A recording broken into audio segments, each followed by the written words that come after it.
ሰላም ሰላም ለስራ ፈላጊዎች በሙሉ በ0 አመትና በስራ ልምድ የወጣ የስራ ማስታወቂያ። የኢትዮጵያ አየር መንገድ ያወጣው የስራ ፊልድ አንደኛ ጁኒየር አድሚኒስትሬቲቭ አሲስታንት የትምህርት ደረጃ BA ዲግሪ በማኔጅመንት፣ በቢዝነስ ማኔጅመንት፣ በቢዝነስ አድሚኒስትሬሽን፣ በማኔጅመንት ኢንፎርሜሽን ሲስተም፣ አካውንቲንግ ኢንፎርሜሽን ሲስተም ኦር ኤኒ ቢዝነስ ሪሌትድ ፊልድ።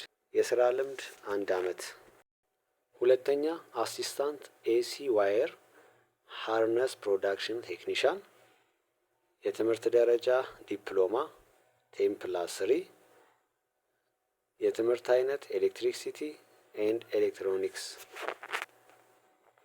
የገንዘብ ሚኒስቴር ያወጣው የስራ ማስታወቂያ የታክስ ህግ ጉዳዮች ባለሙያ አንደኛ፣ ሁለተኛ የግዢ ባለሙያ፣ ሶስተኛ የሪከርድና ማህደር ሰራተኛ፣ አራተኛ የሪከርድና ማህደር ሰራተኛ፣ አምስተኛ የንብረት ስራ አመራር ባለሙያ፣ ስድስተኛ ኤክስኪዩቲቭ ሴክሬታሪ፣ ሰባተኛ ኤክስኪዩቲቭ ሴክሬታሪ፣ ስምንተኛ ኤክስኪዩቲቭ ሴክሬታሪ።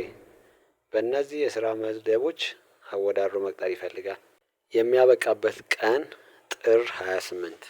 ኢትዮጵያ ኢንጂነሪንግ ኮርፖሬሽን ያወጣው የስራ መደብ ጁኒየር ሳይት ኢንጂነር፣ ፕላኒንግ፣ ኳሊቲ አሹራንስ፣ ኳሊቲ ኮንትሮል፣ ፕሮክራይመንት ኢንጂነር፣ ሪስክ ኢንጂነር፣ ኮስት ኮንትሮል፣ ኤሌክትሪካል ኢንጂነር፣ ሳኒታሪ ኢንጂነር፣ ዳታ ካፕቸር።